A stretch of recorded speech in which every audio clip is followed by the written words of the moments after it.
Hello and welcome to Move Face Designs. This is the third video in a short series of videos showing the complete novice how to get into fabric collage. I'm really sorry if I said in the last video that we were going to start collaging today. I thought it would be more useful if you saw how I set up my working station. That's not to say that you have to do exactly how I'm doing it, but it might just help you out a little bit and point you in the right direction and give you a few ideas maybe of how you can set yours up. So what I'm going to do is I shall deconstruct it and then you can see how it all fits together. The first thing I'd like to say is you can actually work flat on the desk. There's nothing wrong with that whatsoever. The only thing I would suggest is that don't balance on a chair to have a look at your work from a distance, which I've done, and you might fall off. Tell me how I know that. Anyway, so the best thing to do is if you're going to work flat on the desk is to take a photograph of your work and then look at your photograph. It's pretty obvious really, but I just didn't get that at all when I very first started doing this. So that led me to think, well, actually, it'd probably be nicer to work like you would on an easel. And that way I can step back and I can take a look at my work as it's in progress. So there's lots of different ways of doing it, but I actually work off of a very thin board. And all it is just very thin MDF. So here we have my pattern that I'm working on at the moment with my pattern underneath, my parchment paper on the top, and then I use two normal pegs. Nothing exciting, nothing expensive or anything about them, just really good quality big plastic pegs, and I use that to just peg it to the board. And as you remember, I did say I also have my parchment paper actually stapled along the top to stop it moving, and that means now I can take this down from here, and when I stick it back up again I actually know that that hasn't moved and I can just continue that collage. So I'm quite happy to take that off and move it out of the way for the moment. Okay, so I have got quite a few boards. You can see they're only thin. I've got quite a few boards in a few different sizes, and it really depends on what size collage I'm working on as to which size board I use. And if I'm working on one that's landscape like this, I can just turn it around and put it here this way. So I'm not sure you can see, yes you can see there, these are just hooks that I've got. This is it's an IKEA pegboard, and they're just the long ones. I'm not really sure, I think they're probably meant for standing books or something on.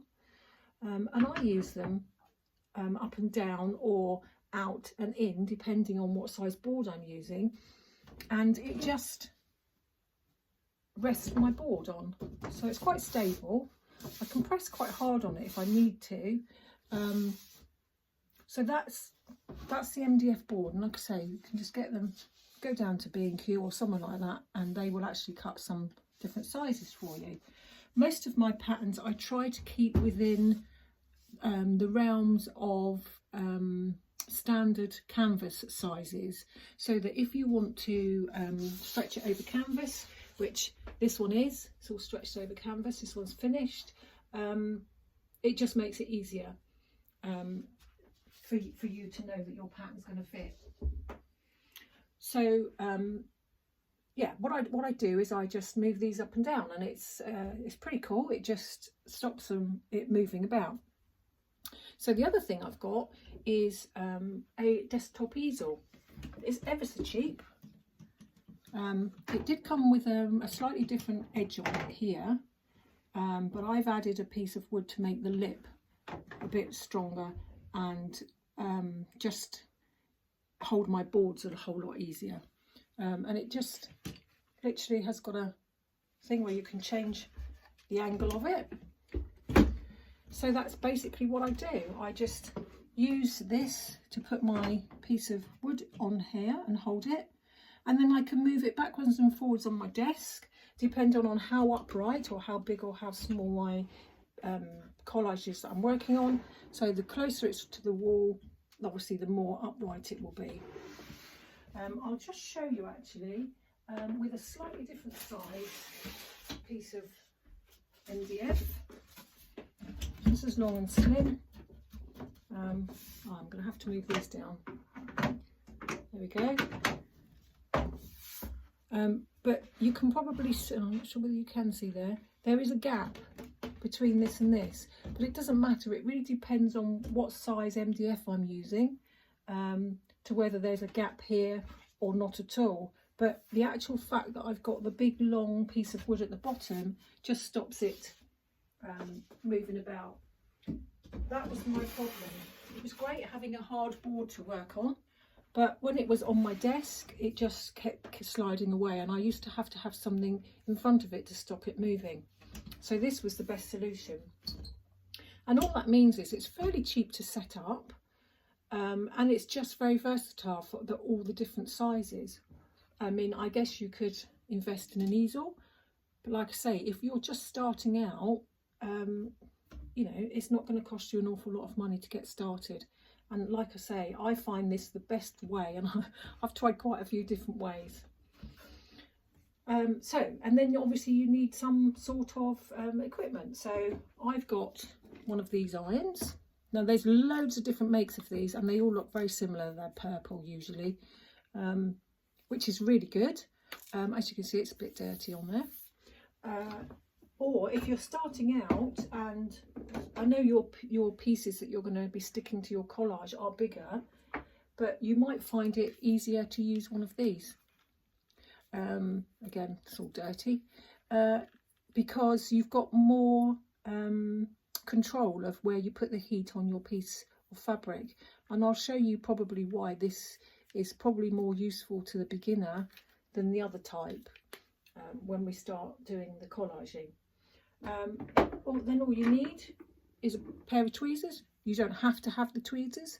I only like using these because I use quite I use quite small fiddly pieces of fabric, so it's easier to manoeuvre the fabric with tweezers. And a decent pair of scissors. I use Friscars. I quite like those. They are easy to use, they don't give me blisters, and they don't hurt my hands at all. I do know that another set of scissors that a lot of collages use are K. Buckley scissors. I've never used them, but I've heard very good things about them. So there you go, there's two types. And failing all that, as long as you've got a small pair of scissors that have got a sharp edge right up to the tip, you can use whichever one suits you best.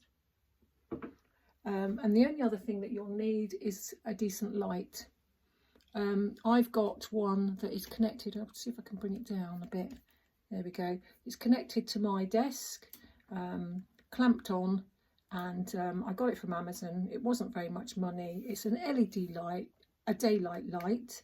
That just means I can see the colours as true colours, and I can work in whatever time of day it is, it doesn't matter. So that's it really. That's the basic things that you'll need if you want to do fabric collage.